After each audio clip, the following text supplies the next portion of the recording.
السلام علیکم ورحمۃ اللہ وبرکاتہ، نحمده ونصلی علی رسولہ الکریم، اما بعد فاعوذ باللہ من الشیطان الرجیم، بسم اللہ الرحمن الرحیم، رب اشرح لی صدری ویسر لی امری واحلل عقدۃ من لسانی یفقہوا قولی۔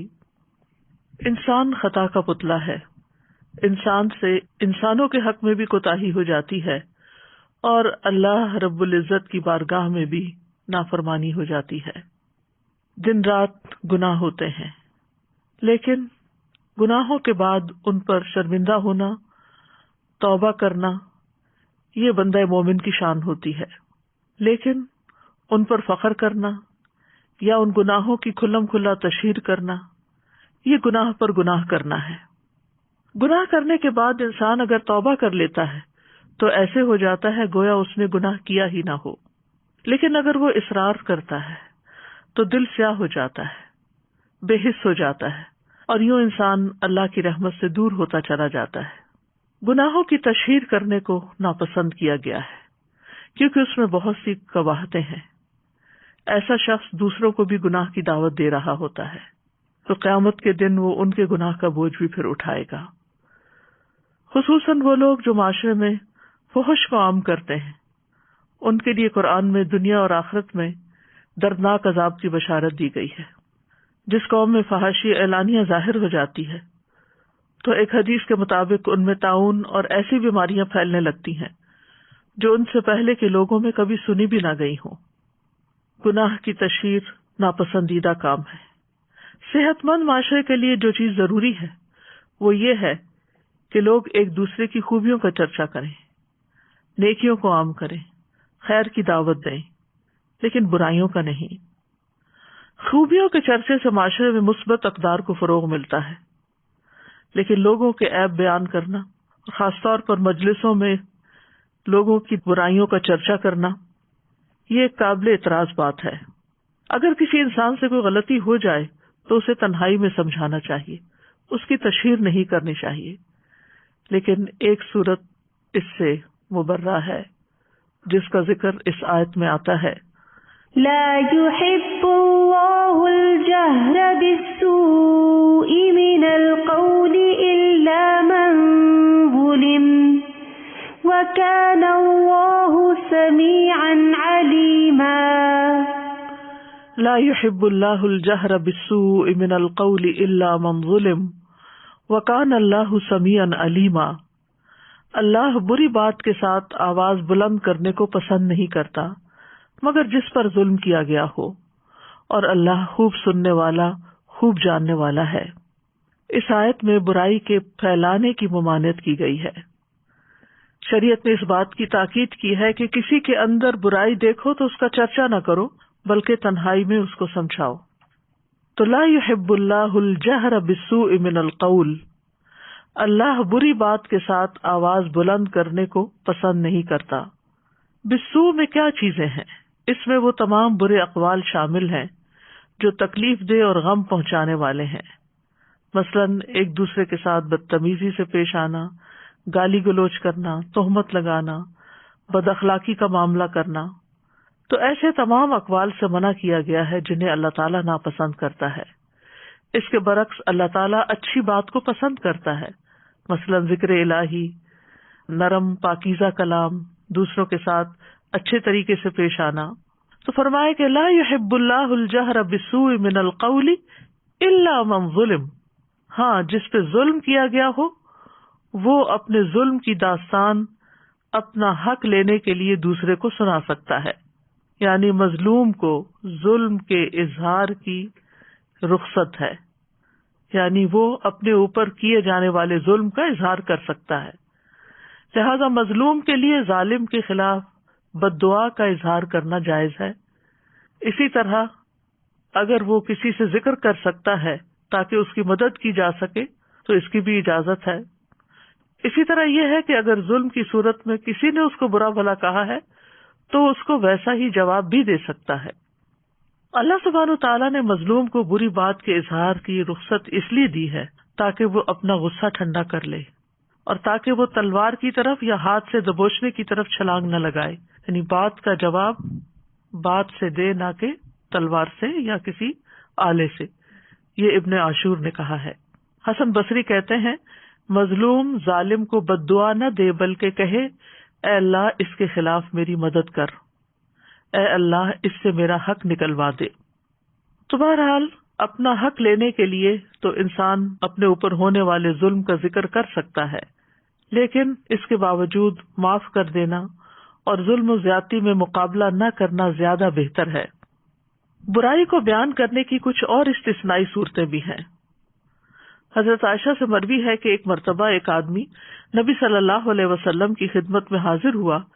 جب وہ اندر آیا تو نبی صلی اللہ علیہ وسلم نے اسے اپنے قریب کیا اور اپنے پاس بٹھایا. جب وہ چلا گیا تو عائشہ رضی اللہ عنہا نے عرض کیا اے اللہ کے رسول، کیا آپ نے اس شخص کے متعلق اس طرح نہیں فرمایا تھا؟ یعنی وہ ایک اچھا آدمی نہیں. آپ نے فرمایا کیوں نہیں، لیکن بات یہ ہے کہ یقیناً سب سے بدترین آدمی وہ ہوگا جسے لوگوں نے اس کے شر سے بچنے کے لیے چھوڑ دیا ہو، یعنی لوگ اس سے ملنا نہ چاہتے ہوں، لوگ اس سے تعلق نہ رکھنا چاہتے ہوں. تو اس لیے ہمیں دوسروں کے ساتھ ایسا معاملہ نہیں کرنا چاہیے کہ لوگ ہم سے بھاگنا شروع کر دیں. اور آیت کے اختتام میں آتا ہے کہ اللہ سبحانہ وتعالیٰ سننے والا جاننے والا ہے، یعنی اللہ تعالیٰ کی دو صفات کا ذکر یہاں پر کیا گیا ہے. یعنی اس آیت کے اندر چونکہ اچھے اور برے اور مباح کلام کے احکام دیے گئے ہیں، تو اس لیے اللہ تعالیٰ نے آگاہ فرما دیا کہ وہ سننے والا ہے، تمہارے اقوال سنتا ہے، اس لیے ایسی بات کرنے سے بچو جو تمہارے رب کی ناراضگی کا باعث بنے اور وہ تمہیں اس پر سزا دے. تو اس سے اس آیت میں اچھی بات کہنے کی بھی ترغیب ملتی ہے کہ اللہ تعالیٰ سن رہا ہے. لہٰذا ہم کیا چاہیں گے کہ اللہ تعالیٰ اگر سن رہا ہے تو ہم کیسی بات کریں؟ وہ بات کریں جو اللہ کو پسند آ جائے، اور ان باتوں کو چھوڑ دیں کہ جو اللہ تعالیٰ سننا نہیں چاہتا، جو اللہ تعالیٰ کو پسند نہیں. اور علیمہ یعنی وہ تمہاری نیتوں کو جانتا ہے، تمہارے ارادوں کو جانتا ہے، تمہاری باتوں کو جانتا ہے، تمہارے اوپر ہونے والے ظلم کو جانتا ہے، اور اس ظلم کے جواب میں جو کچھ تم نے کیا اس کو بھی جانتا ہے. تو بہرحال اس آیت سے یہ بات واضح ہوتی ہے کہ مظلوم کو بدلہ لینے کی اجازت ہے.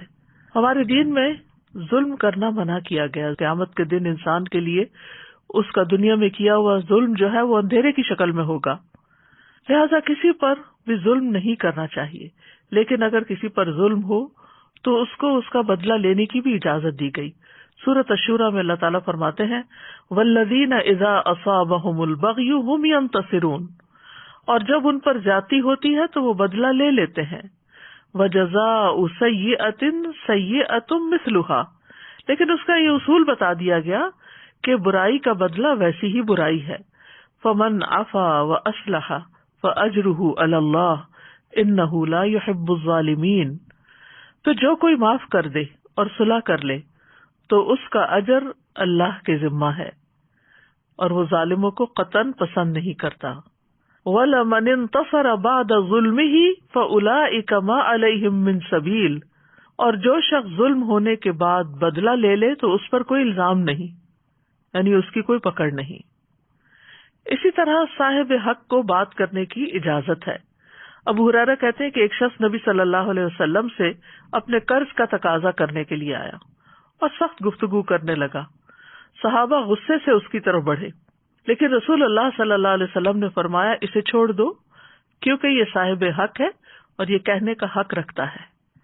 یعنی جس کا حق ہو وہ اپنا حق لینے کے لیے اگر غصے میں بھی بات کر لیتا ہے تو اس کو اجازت ہے.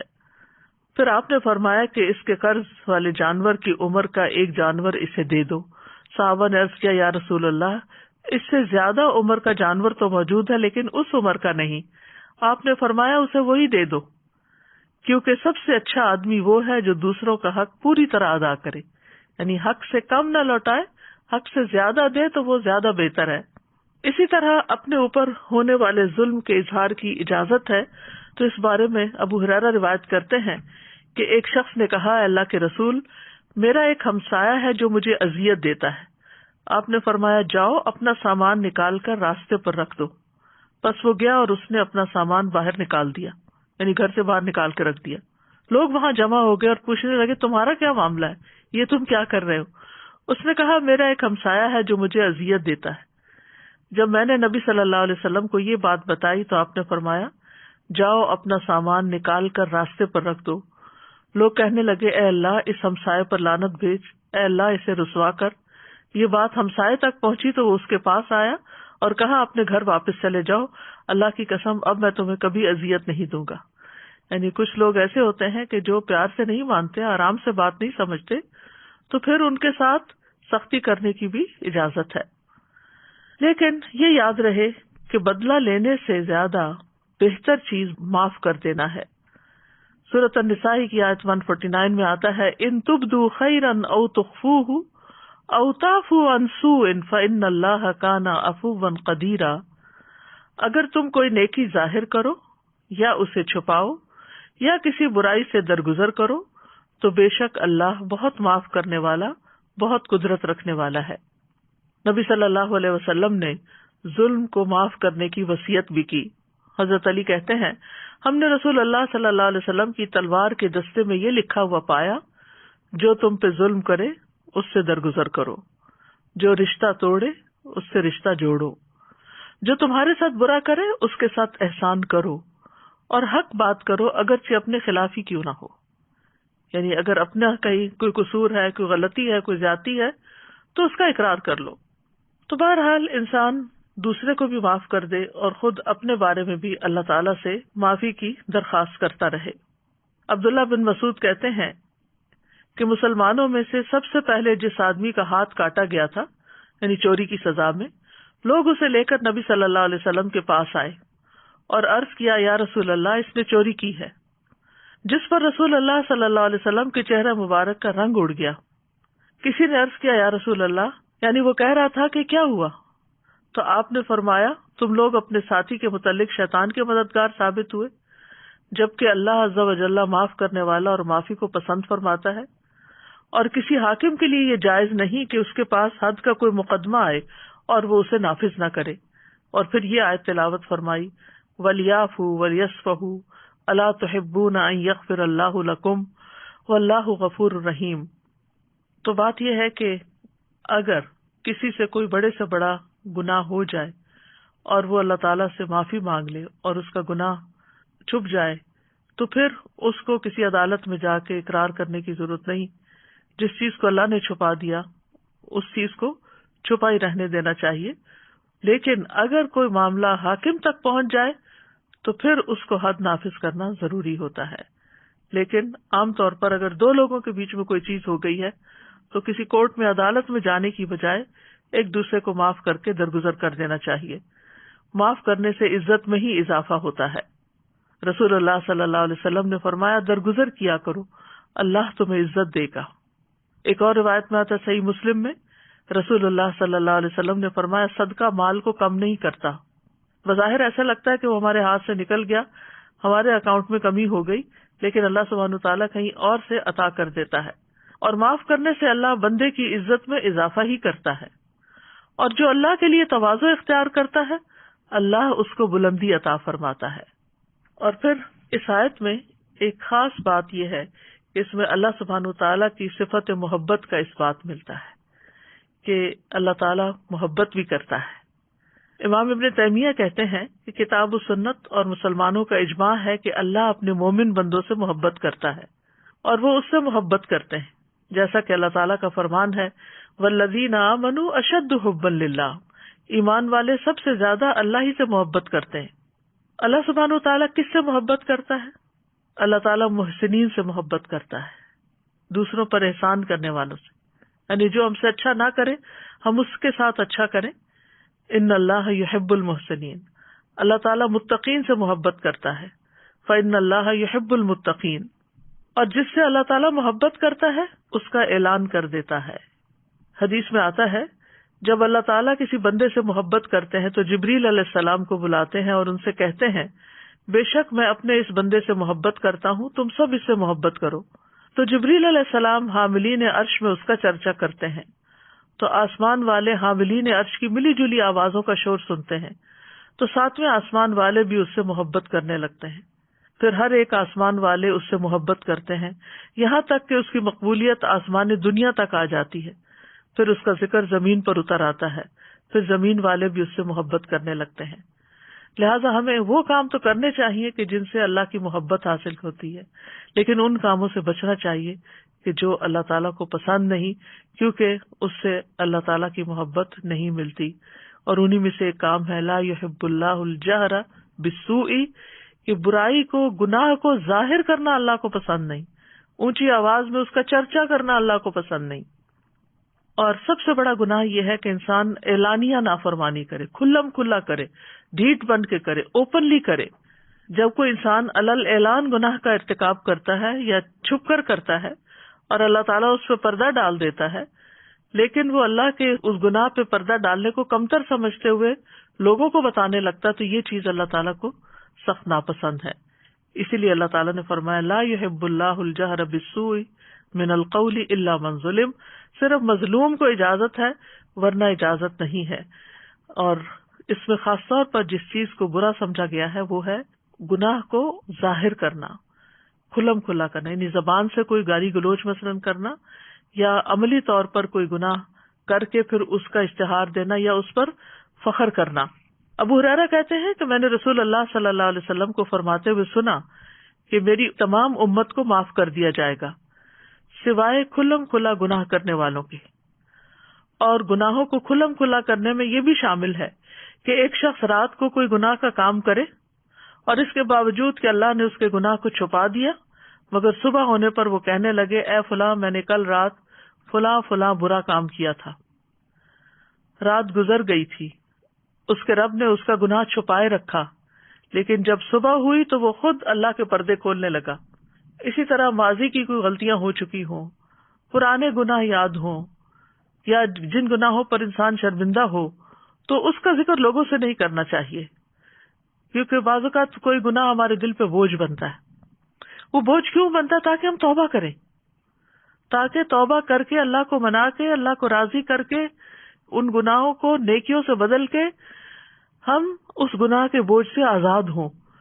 لیکن بجائے اس کے کہ ہم توبہ کریں یا ہم اس گناہ کو دھونے کے لیے کوئی صدقہ خیرات کریں یا کوئی نوافل پڑھے یا کوئی ذکر اذکار کرے یا استغفار کرے، ہم لوگوں کو اپنی کہانیاں بتانا شروع کر دیتے ہیں کہ میں نے فلاں موقع پہ چوری کی اور فلاں موقع پہ زنا کیا اور فلاں موقع پہ ایسا کیا اور ویسا کیا۔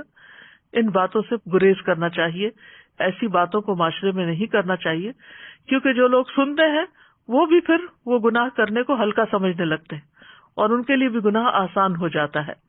ابن حجر کہتے ہیں کہ مجاہر سے مراد وہ شخص ہے جو اپنی نافرمانی کو ظاہر کرے، تو جو ہو چکا سو ہو چکا، اب اس کے اوپر اللہ سے توبہ کر کے رو رو کے معافی مانگ لی جائے، لیکن اعلان نہ کیا جائے، مجاہر نہ بنا جائے۔ تو گناہ کے اظہار کی 3 اقسام ہیں، اس میں ایک تو کھلم کھلا گناہ کرنا، اور دوسرا جس کو اللہ نے چھپایا اس کو ظاہر کرنا، یعنی گویا ایک شخص فخر کا اظہار کرتے ہوئے یا اللہ کے پردہ ڈالنے کو حقیر سمجھتے ہوئے لوگوں کو اپنا گناہ بتاتا ہے، تو ایسے لوگ اللہ تعالیٰ کے درگزر اور معافی سے فائدہ نہیں اٹھاتے۔ تیسری قسم یہ ہے کہ فاسق لوگ ایک دوسرے کو نافرمانیوں کے بارے میں بتائیں اور ان کے بارے میں گفتگو کریں، اپنی مجلسوں میں ان کا ذکر کریں، تو یہ بھی ناپسندیدہ چیز ہے۔ تو گناہ اور نافرمانی دنیا اور آخرت میں برے انجام کا سبب ہے۔ نافرمانیوں کے بہت سے نقصان ہیں، بہت سے گناہ ایسے ہیں جس سے انسان کے رزق میں کمی ہو جاتی ہے، جس سے انسان بلاؤں اور آفتوں کا شکار ہو جاتا ہے، اور گناہوں کی وجہ سے ہی آخرت میں بھی انسان کا انجام برا ہوتا ہے۔ پچھلی قومیں جتنی بھی تباہ و برباد ہوئیں، ان کی وجہ کیا تھی؟ کہ انہوں نے اپنے رب کو ناراض کیا تھا۔ تو اس میں ہم دیکھتے ہیں کہ وہ کیا چیز تھی جس نے آدم علیہ السلام کو جنت سے نیچے اتروا دیا، وہ کیا چیز تھی جس نے قوم نوح کو ڈبو دیا، وہ کیا تھا جس نے قوم عاد کو ایک تیز و تند سرکش آندھی سے ہلاک کر دیا، وہ کیا چیز تھی جس نے قوم سمود کو کڑک کے عذاب سے ہلاک کر دیا، کس چیز نے قوم لوط کی بستیوں کو الٹا دیا اور اس کے بعد ان پر آسمان سے پتھر برسائے گئے۔ یاد رکھیے قوم لوط پر 1 نہیں 5 عذاب آئے تھے۔ وہ کیا چیز تھی جس کی وجہ سے فرعون اور اس کے لشکر کو ڈبو دیا گیا، اور اس کے علاوہ بھی دنیا میں دیگر اقوام کن چیزوں کی وجہ سے تباہ ہوئے؟ وہ دراصل ان کا گناہ کرنا اور کھلا گناہ کرنا تھا۔ ابن بطال کہتے ہیں گناہ کے اظہار کرنے میں اللہ اور اس کے رسول اور نیک مومنوں کے حق کو حقیر جاننا ہوتا ہے. اس میں ایک طرح سے ان کی مخالفت کرنا بھی ہے، اور گناہوں کو چھپانا ان کو ہلکا سمجھنے سے بچنا ہے. یعنی جو شخص گناہ چھپاتا ہے وہ سمجھتا ہے کہ میں نے بہت بڑی غلطی کی ہے تو یہ کسی کے سامنے نہیں جانی چاہیے. لیکن جو شخص گناہ ظاہر کرتا ہے وہ کیا سمجھتا ہے، تو کیا ہوا، یہ کیا بات ہے، اس سے تو کوئی فرق نہیں پڑتا. کیونکہ گناہ کرنا جو ہے یہ کرنے والے کو ذلیل کر دیتا ہے، دوسروں کی نگاہوں میں گرا دیتا ہے. تو آپ دیکھیے کہ کوئی شخص اس بات سے بھی نہ ڈرے کہ میں نے غلط کیا اور مجھے لوگ کیا کہیں گے، اور وہ الٹا اس پر فخر کر کے اس کو نشر کر رہا ہے. پھر اسی طرح یہ ہے کہ اگر وہ ایسے گناہ ہوں جن پر حد قائم ہوتی ہے تو پھر وہ حد لگنے کا موجب بن جاتے ہیں. اگر چوری ہو جائے اور اللہ نے چھپا دیا معاملہ تو اللہ سے معافی مانگے، جو بھی طریقہ ہو کہ گناہ معاف ہو جائے. لیکن اگر وہ آ کے ظاہر کر دیتا ہے، لوگوں کو بتا دیتا ہے، تو اگر کہیں پر حد جاری ہوتی ہے، اس کا ہاتھ کٹ جاتا ہے، تو یہ اس کی اپنی غلطی ہے ایک طرح سے کہ ایک گناہ کیا اور اس کے بعد پھر اس کو ظاہر بھی کیا. پھر اسی طرح یہ ہے کہ اگر ایسے گناہ ہو جن پہ حد نہیں لگتی تو تعزیر لگنے کا موجب ہو سکتے ہیں. پھر اسی طرح یہ ہے کہ انسان دوسروں کے لیے گناہ کے راستے ہموار کر دیتا ہے. ابو ہریرہ کہتے ہیں کہ رسول اللہ صلی اللہ علیہ وسلم نے فرمایا، جس شخص نے ہدایت کی دعوت دی اسے ہدایت کے پیروی کرنے والوں کے اجر کے برابر اجر ملے گا اور ان کے اجر میں کوئی کمی نہیں ہوگی. اور جس نے گمراہی کی دعوت دی، اور یہ کھلم کھلا گناہوں کو مزے لے لے کے بیان کرنا جو ہے یہ ایک طرح سے گمراہی کی دعوت دینا ہے کہ تم بھی کر لو، ہم نے کیا کچھ نہیں ہوا، تم بھی کر سکتے ہو. اس پر اس کی پیروی کرنے والوں کے برابر گناہ کا بوجھ ہوگا اور ان کے گناہوں میں کوئی کمی نہیں ہوگی. پھر اسی طرح شریعت نے ہمارے لیے ہر معاملے میں زندگی کے کچھ حدود رکھی ہیں جن کی پاسداری ضروری ہے. ان میں حرام کاموں کا ارتکاب ہے، خواہ وہ کسی بھی نوعیت کے ہوں، تو ان چیزوں سے بھی بچنے کی ضرورت ہے. مثال کے طور پر آپ دیکھیے جیسے عورتوں کا زیب و زینت کے ساتھ بازاروں میں جانا، نان محرم لوگوں کے سامنے آنا. تو اب اگر کوئی شخص یہ کھلم کھلا بغیر پرواہ کیے ہوئے نکل رہا ہے تو وہ بھی ایک طرح سے عملی طور پر گناہ کو ظاہر کر رہا ہے. اسی طرح کھلم کھلا شراب پینا، کہ اس ملک میں تو کوئی پابندی نہیں، کوئی روک ٹوک نہیں، لیکن یہ ہے کہ اگر تم مسلمان ہو اور تم ایسا کام کر رہے ہو سب کے سامنے، تو اس کا یہ مطلب نہیں کہ چھپ کے کرتا رہے، نہیں، چھپ کے کرنا بھی منع ہے، کیونکہ چھپ کے کرنا اس لحاظ سے اور برا ہے کہ اللہ سبحانہ وتعالیٰ دیکھتا ہے. لیکن یہاں مطلب یہ ہے کہ جب انسان کھلم کھلا بیچ بازار کے کوئی کام کر رہا ہوتا ہے تو جتنے بھی راہ گزر لوگ ہوتے ہیں وہ اس سے انسپائر ہوتے ہیں اور پھر وہ بھی ان گناہوں میں ملوث ہو جاتے ہیں. پھر اس آیت سے یہ بات بھی دیکھنے کی ہے کہ اللہ تعالیٰ کے ناپسندیدہ اقوال کون سے ہیں. اس میں سب سے پہلے غیبت آتی ہے. غیبت جو ہے یہ کبیرہ گناہ ہے. قرآن مجید میں آتا ہے وَلَا يَغْتَبْ بَعْضُكُمْ بَعْضًا أَيُحِبُّ أَحَدُكُمْ أَن يَأْكُلَ لَحْمَ أَخِيهِ مَيْتًا فَكَرِهْتُمُوهُ وَاتَّقُوا اللَّهَ إِنَّ اللَّهَ تَوَّابٌ رَحِيمٌ. اور تم میں سے کوئی کسی دوسرے کی غیبت نہ کیا کرے. کیا تم میں سے کوئی پسند کرتا ہے کہ اپنے بھائی کا گوشت کھائے جبکہ وہ مردہ ہو؟ تم اسے ناپسند کرتے ہو. اور اللہ سے ڈرو، یقیناً اللہ بہت توبہ قبول کرنے والا، نہایت رحم والا ہے. نبی صلی اللہ علیہ وسلم نے بھی فرمایا تھا، اے ان لوگوں کی جماعت جو صرف زبان سے ایمان لائے ہو، ان کے دلوں میں ایمان داخل نہیں ہوا، مسلمانوں کی غیبت مت کیا کرو، کیونکہ جس کے اندر ایمان ہوتا ہے وہ اپنی زبان برائی کے ساتھ نہیں کھول سکتا. اور نہ ان کی عزت و آبرو کے درپے ہوا کرو، یعنی ان کے بارے میں بری باتیں کر کے ان کی عزت کو دوسرے کی نگاہ میں پامال نہ کیا کرو. اس لیے کہ جو کسی کی عزت کے درپے ہوتا ہے اللہ اس کی عزت کے درپے ہو جاتا ہے، اور جس کی عزت کے درپے اللہ ہو جائے تو اس کو اس کے گھر میں ہی رسوا کر دیتا ہے. پھر اسی طرح چغلی کھانے سے منع کیا گیا ہے. چغلی وہ ہوتی ہے کہ جس میں ایسی بری بات کسی کی دوسرے کو بتائی جائے کہ دو لوگوں کے درمیان نفرت پیدا ہو جائے، آپس میں دوستی ختم ہو جائے، تعلق ختم ہو جائے. عبد الرحمن بن غنم نبی صلی اللہ علیہ وسلم سے روایت کرتے ہیں کہ اللہ کے بہترین بندے وہ ہوتے ہیں کہ انہیں دیکھ کر اللہ یاد آ جائے، اور اللہ کے بدترین بندے وہ ہوتے ہیں جو چغل خوری کرتے ہیں، دوستوں کے درمیان جدائی پیدا کر دیتے ہیں، باغی، بیزار اور سرکش ہوتے ہیں. نبی صلی اللہ علیہ وسلم ایک مرتبہ 2 قبروں کے پاس سے گزرے تو آپ وہاں کھڑے ہو گئے.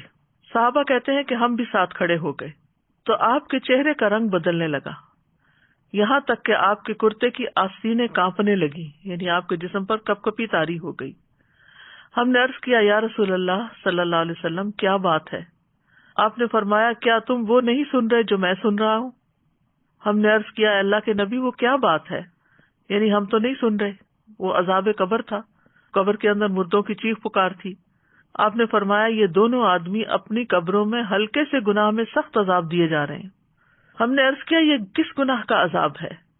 فرمایا ان میں سے ایک تو پیشاب کی چھینٹوں سے پرہیز نہیں کرتا تھا، یعنی پیشاب کرتے ہوئے اپنی پاکی ناپاکی کا خیال نہیں کرتا تھا، اور دوسرا لوگوں کو اپنی زبان سے تکلیف پہنچاتا تھا اور ان میں چغل خوری کیا کرتا تھا، یعنی ایسی باتیں کرتا تھا کہ جس سے دوسروں کو تکلیف ہو اور آپس میں لڑائیاں فساد ہوں۔ اس میں آپ دیکھیے کہ خود گھریلو زندگی کے اندر قریب کے رشتوں میں ایسی چیزیں بہت پائی جاتی ہیں۔ بعض اوقات بہو ساس کے خلاف شوہر کے کان بھر رہی ہوتی ہے، بعض اوقات ساس بہو کے خلاف بیٹے کے کان بھر رہی ہوتی ہے، چھوٹی چھوٹی باتوں کو بہت بڑھا چڑھا کے پیش کیا جا رہا ہوتا ہے۔ اگر کسی کو منع کیا جائے تو وہ کہتے ہیں میں کون سا غلط بات کر رہی تھی، میں بھی تو وہی بات کر رہی تھی جو اس میں تھی۔ یہی تو غیبت ہے، یہی تو غیبت ہے۔ اگر وہ بات اس میں نہ ہو تو یہ بہتان بن جاتی ہے، جو اس سے بھی بڑا گناہ ہے۔ اسی طرح کسی کی عیب جوئی نہیں کرنی چاہیے کہ چھوٹے چھوٹے نقص نکال کے اس کو بتا کے تم یہ کیوں کرتے ہو، تمہارے اندر یہ غلط بات ہے۔ ہاں اگر آپ ایک والدہ ہیں تو اپنے بچے کو سمجھانے کے لیے کر سکتی ہیں، اپنے کسی ساتھی کو آسان انداز میں بتا سکتی ہیں، لیکن دوسروں کو برا بھلا کہنا سامنے یا پیچھے یہ درست نہیں۔ رسول اللہ صلی اللہ علیہ وسلم نے فرمایا اگر کوئی شخص تمہیں برا بھلا کہے اور تمہیں تمہاری کسی بات پر جو وہ جانتا ہو آر دلائے تو تم اس کے عیب پر جو اس میں ہو اسے آر مت دلانا، بلا شبہ اس کا وبال اسی پر ہوگا۔ یعنی بعض اوقات ہمیں دوسروں کی خامی کا، کمی کا، کوتاہی کا پتہ ہوتا ہے اور ہم بات کرتے ہوئے اس کو وہ یاد کرا کے بات کرتے ہیں تاکہ وہ دوسرا جو ہے وہ ہمارے کنٹرول میں رہے۔ یہ بلیک میلنگ ہوتی ہے نا، کہ اگر کسی کی کوئی غلطی آپ کو پتا ہے، یہ گناہ آپ کو پتا ہے، تو آپ اس کو بار بار یاد کراتے رہیں کہ چپ ہو جاؤ ورنہ میں فلاں تمہارا راز کھول دوں گی۔ پھر اسی طرح دوسروں کو طعنہ دینا یہ بھی ناپسندیدہ چیز ہے۔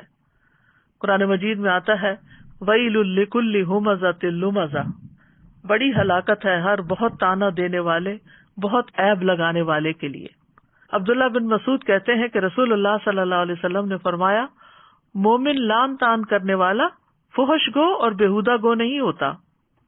اسی طرح آپ نے ایک اور جگہ پر صحیح بخاری کی روایت ہے فرمایا جس نے کسی مومن پر لعنت بھیجی تو یہ اس کو قتل کرنے کے برابر ہے، اور جو شخص کسی مومن پر کفر کا الزام لگائے تو یہ بھی اس کے قتل کرنے کے برابر ہے۔ یہ معمولی الزامات نہیں، معمولی طعنے نہیں ہے۔ پھر اسی طرح کسی کی بے عزتی کر دینا، لوگوں کے سامنے دوسرے کو رسوا کر دینا، یہ بھی اللہ تعالیٰ کو پسند نہیں۔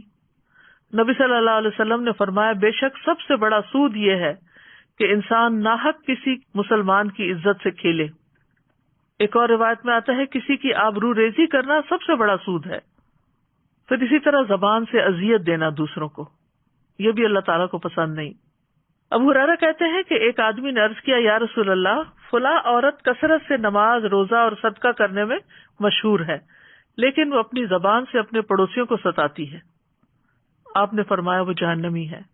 پھر اس نے کہا یا رسول اللہ صلی اللہ علیہ وسلم فلاں عورت نماز، روزہ اور صدقہ کی کمی میں مشہور ہے، وہ صرف پنیر کے چند ٹکڑے صدقہ کرتی ہے لیکن اپنی زبان سے اپنے پڑوسیوں کو نہیں ستاتی۔ آپ نے فرمایا وہ جنتی ہے۔ پھر اسی طرح بہت زیادہ باتیں کرنا اور دوسرے کے سر چڑھ جانا، زبان آوری کرنا، اس کے بارے میں رسول اللہ صلی اللہ علیہ وسلم نے فرمایا یقیناً اللہ عز و جل ایسے آدمی سے غصے ہوتا ہے جو بہت باتیں بنائے، جو اپنی زبان کو ایسے چلائے جیسے گائے اپنی زبان چلاتی، یعنی لپیٹ لپیٹ کے گھاس کھاتی ہے۔ اسی طرح فحش باتیں کرنا یہ بھی اللہ تعالیٰ کو ہرگز پسند نہیں۔ حدیث میں آتا ہے فحش گوئی اور زیادہ باتیں کرنا نفاق کے 2 شعبے ہیں۔ پھر اسی طرح گالی گلوچ کرنا، رسول اللہ صلی اللہ علیہ وسلم نے فرمایا بے شک اللہ نے میری طرف وحی نازل فرمائی ہے کہ تواضع اختیار کرو، کوئی کسی کے خلاف سرکشی نہ کرے اور نہ کوئی کسی پر فخر کرے۔ تو میں نے عرض کیا، اے اللہ کے رسول، اگر کوئی مجھے ایسے مجمع میں گالی دے جو لوگ حیثیت میں مجھ سے کم ہوں، اس پر میں اسے جواب دوں تو کیا پھر بھی مجھے گناہ ہوگا؟ آپ نے فرمایا، دو گالی گلوچ کرنے والے دو شیطان ہوتے ہیں، ایک دوسرے کی آبرو ریزی کرتے ہیں، یعنی اس کی عزت پامال کرتے ہیں اور جھوٹ بولتے ہیں۔ پھر اسی طرح لڑائی جھگڑا کرنا، یہ بھی اللہ تعالیٰ کو سخت ناپسند ہے۔ بے شک اللہ کے ہاں سب سے ناپسندیدہ آدمی وہ ہے جو سخت جھگڑالو ہو۔ پھر کیل و کال، بحث مباحثہ کرنا۔ نبی صلی اللہ علیہ وسلم نے فرمایا، اللہ تمہارے لیے 3 باتیں پسند نہیں کرتا: بلا وجہ کی گپ شپ، مال کو ضائع کرنا، اور کثرت سوال، یعنی بحث مباحثے کے لیے۔ پھر اسی طرح لایانی گفتگو کرنا، یہ بھی اللہ کو پسند نہیں۔ اور اچھا اسلام کون سا ہے؟ جس میں انسان لایانی باتوں سے پرہیز کرے جن کا کوئی مطلب مقصد ہی نہیں۔ رسول اللہ صلی اللہ علیہ وسلم نے فرمایا، انسان کے اسلام کی خوبی یہ ہے کہ وہ بے فائدہ چیزوں کو چھوڑ دے۔ پھر گناہوں کو کھلم کھلا بیان کرنا جو ہے، یہ بھی سخت ناپسندیدہ ہے۔ آپ صلی اللہ علیہ وسلم نے فرمایا، میری تمام امت کو معاف کر دیا جائے گا سوائے گناہوں کو کھلم کھلا کرنے والوں کے۔ اور گناہ کو کھلم کھلا کرنے میں یہ بھی شامل ہے کہ ایک شخص رات کو کوئی گناہ کا کام کرے، اس کے باوجود کہ اللہ نے اس کا گناہ چھپا دیا ہو، مگر صبح ہونے پہ کہنے لگے کہ اے فلاں، میں نے کل رات فلاں فلاں برا کام کیا تھا۔ رات گزر گئی تھی اور اس کے رب نے اس کا گناہ چھپا دیا تھا، لیکن جب صبح ہوئی تو وہ خود اللہ کے پردے کو کھولنے لگا۔ پھر اسی طرح یہ ہے کہ کسی کے اوپر فتوی جاری کرنا کہ اللہ تمہیں نہیں بخشے گا۔ 2 لوگ تھے بنی اسرائیل میں، ایک دوسرے کے بھائی بنے ہوئے تھے۔ ان میں سے ایک بہت گناہگار تھا اور دوسرا عبادت میں خوب کوشش کرتا تھا۔ عبادت گزار آدمی ہمیشہ دوسرے بھائی کو گناہ کرتے ہوئے دیکھتا اور اس سے کہتا کہ رک جاؤ۔ ایک روز اس نے کوئی گناہ کرتے ہوئے اس کو دیکھا تو اس سے کہا کہ اس گناہ سے رک جاؤ۔ گناہگار نے کہا، مجھے میرے رب کے ساتھ چھوڑ دو، کیا تم مجھ پہ نگران بنائے گئے ہو؟ اس نے کہا کہ اللہ کی قسم، اللہ تمہاری مغفرت نہیں کرے گا، یا یہ کہا کہ اللہ تمہیں جنت میں داخل نہیں کرے گا۔ چنانچہ دونوں کو مار دیا گیا، روحیں قبض کر لی گئی۔ دونوں رب العالمین کے ہاں جمع ہوئے تو اللہ نے اس عبادت میں کوشش کرنے والے سے فرمایا، کیا تو مجھے جانتا تھا؟ جو میرے ہاتھ میں ہے تجھے اس پر قدرت حاصل تھی۔ اور پھر گناہگار سے فرمایا، جاؤ میری رحمت سے جنت میں داخل ہو جاؤ۔ اور دوسرے کے متعلق فرمایا کہ جاؤ آگ میں داخل ہو جاؤ۔ یعنی اتنے سالوں کی عبادت جو تھی وہ اس کے کام نہ آئی۔ اس کے برعکس وہ شخص جو اللہ سے ڈرتا تھا، معلوم نہیں اس کی کیا مجبوری تھی، تو اللہ نے اپنی رحمت سے اس کو معاف کر دیا۔ ابو ہریرہ کہتے ہیں، اس ذات کی قسم جس کے ہاتھ میں میری جان ہے، اس نے ایسی بات کہہ دی جس نے اس کی دنیا اور اس کی آخرت دونوں ہی تباہ کر دی۔ دنیا سے بھی مر گیا اور آخرت میں بھی، صرف یہ کہنے پہ کہ اللہ تمہیں کبھی معاف نہیں کرے گا۔ اسی طرح یہ بھی نہیں کہنا چاہیے کہ میں تمہیں کبھی معاف نہیں کروں گی۔ کیا آپ نہیں چاہتے کہ اللہ تعالیٰ آپ کو معاف کر دے؟ تو دوسروں کے گناہ بھی معاف کر دینے چاہیے۔ پھر کچھ باتیں جو ہیں وہ اللہ تعالیٰ کو پسند ہیں، جو کرنی چاہیے، ان میں نیک عمل کرنا اور اس کی طرف دعوت دینا۔ وَمَنْ أَحْسَنُ قَوْلًا مِّمَّنْ دَعَا إِلَى اللَّهِ وَعَمِلَ صَالِحًا وَقَالَ إِنَّنِي مِنَ الْمُسْلِمِينَ، اور بات کے اعتبار سے اس سے اچھا کون ہے جو اللہ کی طرف بلائے اور نیک عمل کرے اور کہے کہ بے شک میں فرما برداروں میں سے ہوں۔ اسی طرح نصیحت کی بات کرنا، اچھی گفتگو کرنا۔ سورۃ بنی اسرائیل میں آتا ہے، وَقُلْ لِعِبَادِي يَقُولُوا الَّتِي هِيَ أَحْسَنُ إِنَّ الشَّيْطَانَ يَنزَغُ بَيْنَهُمْ إِنَّ الشَّيْطَانَ كَانَ لِلْإِنسَانِ عَدُوًّا مُبِينًا، اور میرے بندوں سے کہہ دو وہ بات کہیں جو سب سے اچھی ہو، وہ بات کہیں جو سب سے اچھی ہو، بے شک شیطان ان کے درمیان جھگڑا ڈلواتا ہے، بے شک شیطان انسان کا کھلا دشمن ہے۔ پھر اسی طرح ہمارے دین میں اچھی بات کو صدقہ کہا گیا۔ نبی صلی اللہ علیہ وسلم نے فرمایا، اچھی بات بھی صدقہ ہے۔ حکیم کہتے ہیں کہ جس میں 3 اوصاف پائے جائیں وہ نیکی کو پہنچ جاتا ہے۔ نمبر 1 سخاوت، نمبر 2 تکلیف پر صبر، اور نمبر 3 عمدہ کلام کرنا۔ وہ آتا نا کہ تم نیکی کو پا نہیں سکتے جب تک کہ تم یہ اور یہ کام نہ کرو، تو یہاں یہ بتا دیا گیا کہ یہ لوگ وہ تو نہیں کر سکتے لیکن اس طریقے سے اجر کما سکتے ہیں۔ پھر نرم گفتگو کرنا جو ہے جنت میں لے جانے والے کاموں میں سے ہے۔ نبی صلی اللہ علیہ وسلم نے فرمایا، جنت میں ایک منزل ایسی ہے جس کا اندر باہر سے اور باہر اندر سے نظر آتا ہے، ابو موسیٰ اشعری نے پوچھا اللہ کے رسول وہ کس کو ملے گی؟ فرمایا جو گفتگو میں نرمی کرے، کھانا کھلائے اور رات کو جب لوگ سو رہے ہوں تو اللہ کے لیے قیام کرے۔ پھر اسی طرح نبی صلی اللہ علیہ وسلم کے بارے میں آتا ہے کہ وہ بد زبان اور فحش گو نہیں تھے۔ آپ فرمایا کرتے تھے تم میں سب سے بہتر شخص وہ ہے جس کے اخلاق سب سے اچھے ہوں، اور مومن تو ہوتا ہی وہ ہے جس کے ہاتھ اور زبان سے دوسرے سلامت رہیں۔ عبداللہ بن مسعود کہتے ہیں میں نے رسول اللہ صلی اللہ علیہ وسلم سے پوچھا اے اللہ کے رسول اعمال میں سب سے افضل عمل کون سا ہے؟ آپ نے فرمایا نماز کو اس کے وقت پر پڑھنا۔ پھر کہا پھر کون سا اے اللہ کے رسول؟ فرمایا یہ کہ لوگ تمہاری زبان سے محفوظ رہیں، یعنی تمہاری زبان سے کسی کو تکلیف نہ پہنچے۔ پھر اسی طرح آپ نے فرمایا میں ذمہ دار ہوں جنت میں ایک جانب محل کا اس شخص کے لیے جو حق پہ رہتے ہوئے جھگڑا چھوڑ دے، یعنی حق اس کا ہے لیکن وہ ختم کر دے، بھلا دے اس کو، اور جنت کے درمیان میں ایک محل اس کا ہے جو مزاح میں بھی جھوٹ چھوڑ دے، اور جنت کی اعلیٰ منازل میں ایک محل ہے اس شخص کے لیے جو اپنے اخلاق کو عمدہ بنا لے۔ پھر اسی طرح دوسروں کی پردہ پوشی کرنا جو ہے اللہ تعالیٰ کو پسند ہے۔ جو شخص کسی مسلمان کے عیب کو چھپائے گا اللہ تعالیٰ قیامت کے دن اس کے عیب کو چھپا دے گا۔ پھر لغو سے اجتناب کرنا، یعنی بیہودہ بیکار باتیں جو حق سے دور کرنے والی ہیں ان سے منہ موڑ لینا۔ اور پھر حقیقت یہ ہے کہ انسان کو اللہ سبحانہ تعالیٰ سے دعا بھی کرنی چاہیے، کیونکہ بہت سی ارادے انسان باندھتا ہے، نیت کرتا ہے، جب اس طرح کی کوئی کلاس اٹینڈ کرتا ہے بہت سی احادیث سننے کو مل جاتی ہیں تو انسان واپس جا کر ریلیکس ہو جاتا ہے اور وقتی طور پر ہی عمل کرتا ہے، لیکن بعد میں پھر ان کو بھول جاتا ہے۔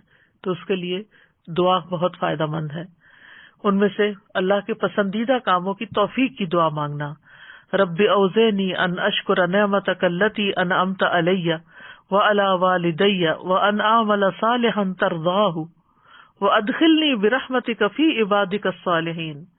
اے میرے رب مجھے توفیق دے کہ میں تیری نعمت کا شکر ادا کروں جو تو نے مجھ پر اور میرے ماں باپ پر کی ہے، اور یہ کہ میں نیک عمل کروں جسے تو پسند کرے، اور اپنی رحمت سے مجھے اپنے نیک بندوں میں داخل فرما لے۔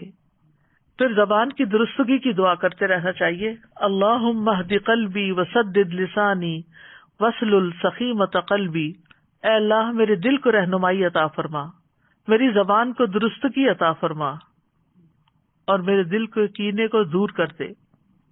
پھر دوسروں پر ظلم کرنے سے پناہ مانگنی چاہیے، اللہم انی اعوذ بک من الفقر والقلۃ والذلۃ واعوذ بک من ان اظلم او اظلم۔ اے اللہ میں فقر و فاقہ، قلت اور ذلت سے تیری پناہ میں آتا ہوں، اور اس بات سے تیری پناہ میں آتا ہوں کہ میں کسی پر ظلم کروں یا کوئی مجھ پہ ظلم کرے۔ پھر اسی طرح اگر غصے میں آ جائے انسان اور کسی پر زیادتی کر بیٹھے خود، تو اس صورت میں اس کو دعا کرنی چاہیے کہ اے اللہ جس مومن کو میں تکلیف دوں یا اس کو برا کہوں یا اسے سزا دوں تو اسے اس کے لیے کفارہ اور باعث قرب بنا دے کہ وہ قیامت کے دن تیرے سے قریب ہو۔ پھر اسی طرح غصے کی حالت میں حق بات کہنے کی توفیق مانگنی چاہیے، وَأَسْأَلُكَ كَلِمَةَ الْحَقِّ فِي الرِّضَا وَالْغَضَبِ۔ اے اللہ خوشی اور غصے کی حالت میں حق بات کہنے کی توفیق عطا فرما۔ اور کرنے کے کام یہ ہے کہ اگر کوئی ظلم کرتا ہے تو اس کو معاف کر دیں، لوگوں سے درگزر سے کام لیں، جو کچھ ان کے پاس ہے ان پہ نظر نہ رکھیں۔ پھر اسی طرح اگر کوئی ہمارے ساتھ برائی کرے تو اس کا جواب احسن طریقے سے دیں، جاہلوں سے اعراض کریں، اپنی زبان کی حفاظت کریں، فائدے کی بات کریں ورنہ خاموش رہیں، زبان سے اللہ کی پسند ہی کی بات نکلے، لایانی اور بیکار گفتگو سے بچیں، کسی کے تکلیف پہنچانے پر اس کے لیے دعائے خیر کر دیں، تکلیف دینے والوں سے بدلہ نہ لیں اور ان سے خیر کی توقع رکھیں، ظالم کے حق میں بھی دعائے خیر کر دیں کہ اللہ سبحانہ تعالیٰ اس کو بھی ظلم سے باز آنے کی توفیق عطا فرمائے۔ وآخر دعوانا ان الحمد للہ رب العالمین۔ سبحانک اللہم وبحمدک، اشہد ان لا الہ الا انت، استغفرک واتوب الیک۔